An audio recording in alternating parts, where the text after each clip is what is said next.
Welcome back, everyone. I hope you enjoyed the previous episode, which showed how Muhammad, or whoever wrote the Quran, whoever wrote the Islamic narrative, plagiarized the story of Abraham and, of course, made Muhammad into a magician. Now, to continue with Abraham. Eventually, the true creator that Abraham had worshipped called him and made him an offer. If Abraham would leave his home and his family, then Allah would make him a great nation and bless him.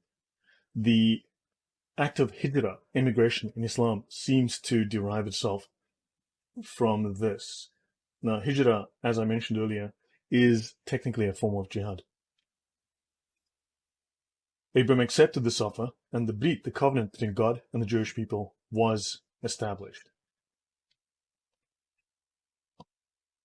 Now, Brit is fundamental to traditional Judaism. So we have a covenant, a contract with rights and obligations between us and God, God and us.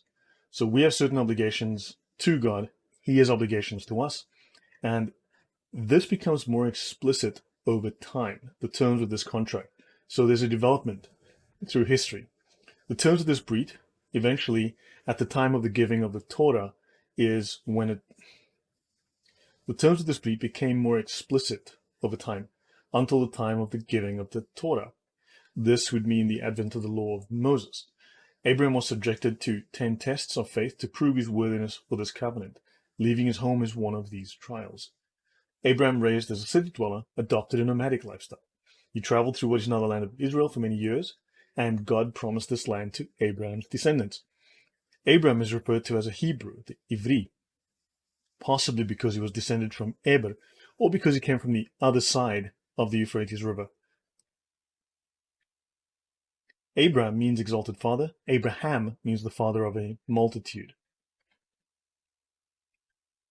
Abraham was concerned, though. He had no children, and he was growing old, and Abraham's wife, Sarai, knew that she was past childbearing years, so she offered her maidservant Hagar as a wife to Abraham.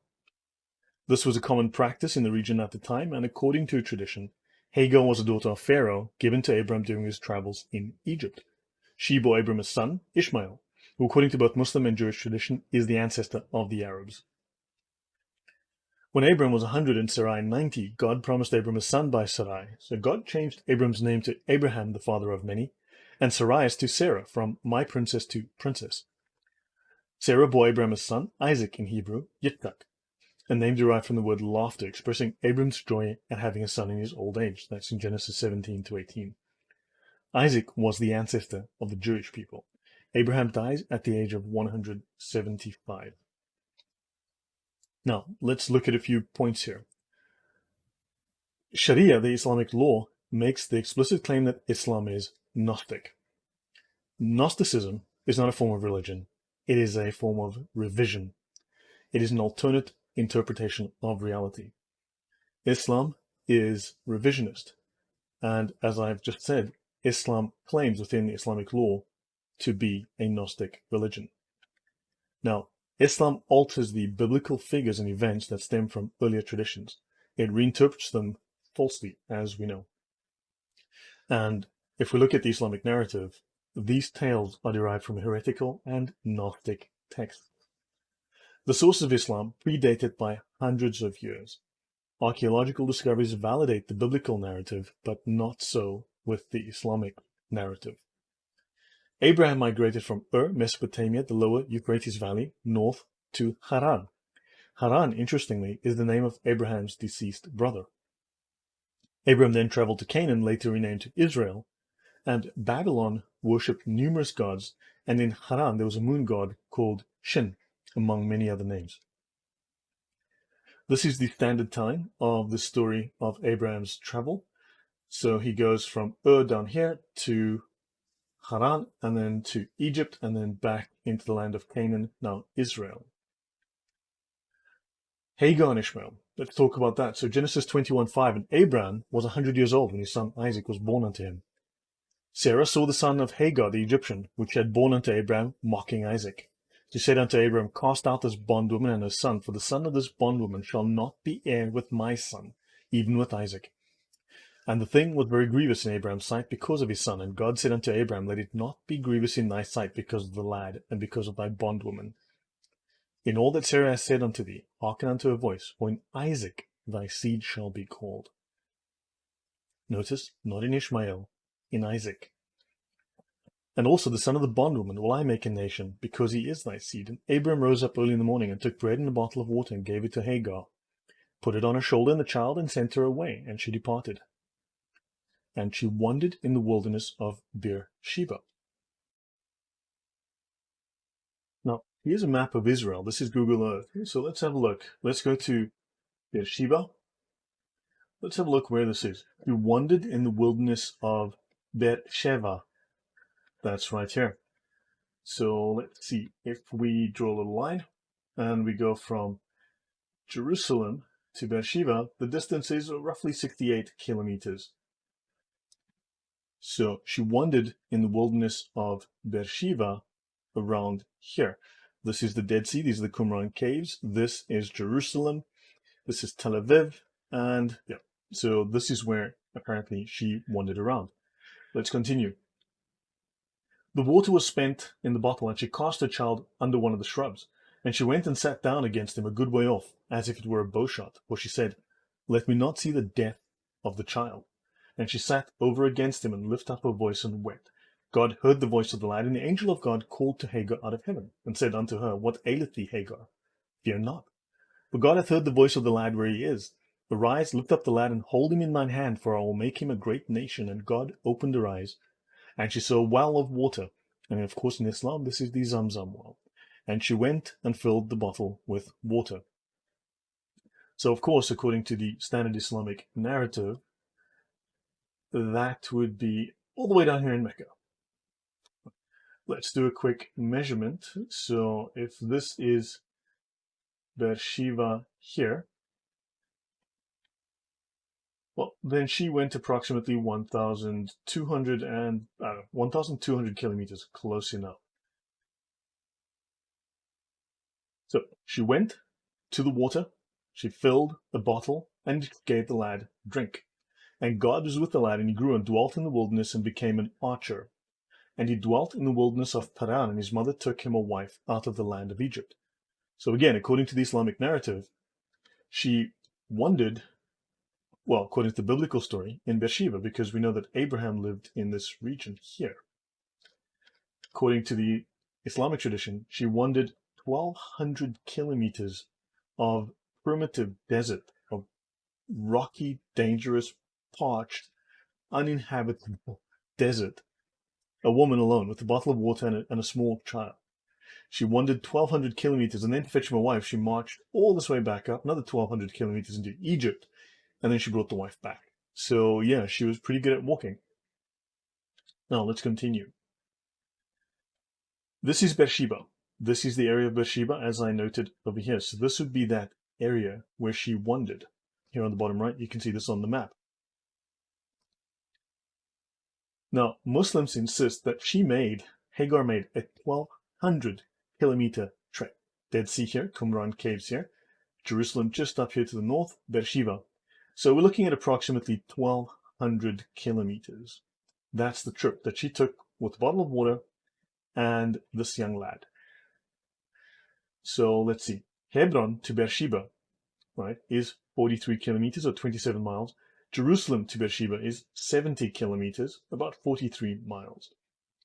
So now Abraham died at Hebron, right? And we know he lived in this region. So yeah, did she walk 1,200 kilometers or did she walk 30, 40, 50 kilometers? Let's continue with the Islamic version of Hagar's 1,200 kilometer walk in the desert. So the Islamic view is that Muslims are taught that the well is ZamZam in Mecca. In Makkah. Let's call it Makkah. Hagar and infant Ishmael traveled 1,200 kilometers with one bottle of water on foot across arid, uninhabited, unexplored, harsh desert 1,000 years before there was a major trade route. In the standard Islamic narrative, Abram walks them there. He then leaves them under a tree with some dates and walks back the 1,200 kilometers. Let's have a look at that again. Abraham walks them all the way down here, then walks them all the way back, right? Don't forget Abraham built the Kaaba, but don't forget that Abraham repaired the Kaaba because Adam built the Kaaba, right? And of course, Hagar was parking under a tree where there was no well and no Kaaba, and then she saw the ZamZam well and no Kaaba, and she drank from the well that Abraham had built next to the Kaaba, or something.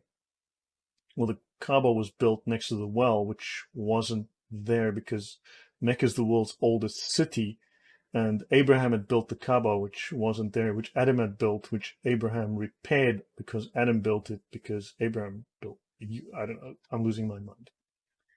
Let's continue. Allah, we find, is very forgetful. Hagar is not mentioned by name in the Quran. No name. Quran is the Hijaz, according to them, right? And she searched for water between Safa and Marwa hills. Let's have a look at Safa and Marwa. So we shall zoom in here to Mecca. As we get close into Mecca, these are the hills Safa and Marwa. Safa and Marwa. The distance between them is approximately 370 meters. So she searched here for water. Now, Muslims specifically tell us that Ishmael's heel touched the ground, the heel of his foot touched the ground, and it opened up a well of water. And specifically, it was an angel's heel. The angel's heel touched the ground, and it opened up a well of water. And very specifically, the angel's wing, she saw the angel's wing digging. And the angel's wing, Ishmael's heel, the angel's heel, Ishmael's heel was the angel's wing, was the angel's heel, was... And the angel's wing dug the well, specifically. In Quran 14:37, our Lord, I have settled part of my descendants in a barren valley by your sacred house. Well, Hagar forgets to mention that the Kaaba was there. In a barren valley, barren meaning nothing, is there, but Adam built the Kaaba there because Abraham built the Kaaba there much later, because Abraham repaired the Kaaba that was not... that they may maintain the prayer. Now, what is most interesting is that this Islamic narrative is dated at the very earliest in Islamic sources to 827 AD. Now, if Muhammad died in 632, this is 200 years later. It's 195 years after the death of Muhammad. This story does not appear in the Islamic record until 200 years after the death of Muhammad. Let us ask a few questions about this interesting narrative that we're being told by the Islamic scholars. Now, of course, speaking of contradictions, we can ask about these contradictions found between the Hafs Quran and the Watch Quran, the 37 different qira'ats, but that's a story for another day. But let us not forget that Abraham traveled all the way from Israel to Mecca. Then he rebuilt the Kaaba, but then he had to smash the idols that had been put inside the Kaaba that he rebuilt. So which came first, the rebuilding or the smashing up of idols in the Kaaba that wasn't there, that he rebuilt, but that was built by Adam, that wasn't there when Hagar was there because there was no well? And yeah, this is hurting my brain. Now, Hagar was running around in the desert. She was looking for water between Marwa and Safa. The ZamZam well was granted to her by Allah. Now, the ZamZam well is 40 meters away from the Kaaba, give or take. Or rather, the ruins, because Abraham rebuilt it. Let's have a look here. Here's the ZamZam well. This is a Google Earth shot of Mecca. This is the Kaaba right here. This is the ZamZam well. You're looking at a distance of roughly 40 meters. So I guess maybe her eyesight was really bad. Maybe Hagar had terrible eyesight and she couldn't see 40 meters because things were different then. You know, conditions were different. Humans didn't have glasses and they couldn't see. But so after that 1,200 kilometer walk, maybe she went blind. So now, anyway, so now this does tell us that the Islamic story is clearly problematic, severely problematic. This means that there could not be a Mecca at that time, especially when she was close to the Kaaba and she was in the desert, because the Islamic story tells us she was in the desert, but she's supposed to be next to the Kaaba, which is, yeah, we've already covered the problems there. So this means the desert had reclaimed that area of Mecca, meaning it was abandoned if it wasn't there. But Mecca is the oldest city, the mother of all cities. Since the beginning, it's always been there, except it wasn't there. except there was nothing there and no water, no well, so how come none of this is in the Quran? Why is there no explanation for this set of contradictions? These are questions that must be asked. I hope we'll get some answers. Of course we won't. What we will get in the comment sections is, you worship 3 gods. And what about Numbers 13, number 476? Yeah, because they cannot answer these questions, there will be deflection. But understand there are serious problems with this story. And of course, we already know there is serious plagiarism. Muhammad plagiarizes Abraham and does one better. So this is the standard Islamic practice. Thanks. I'll see you in the next one.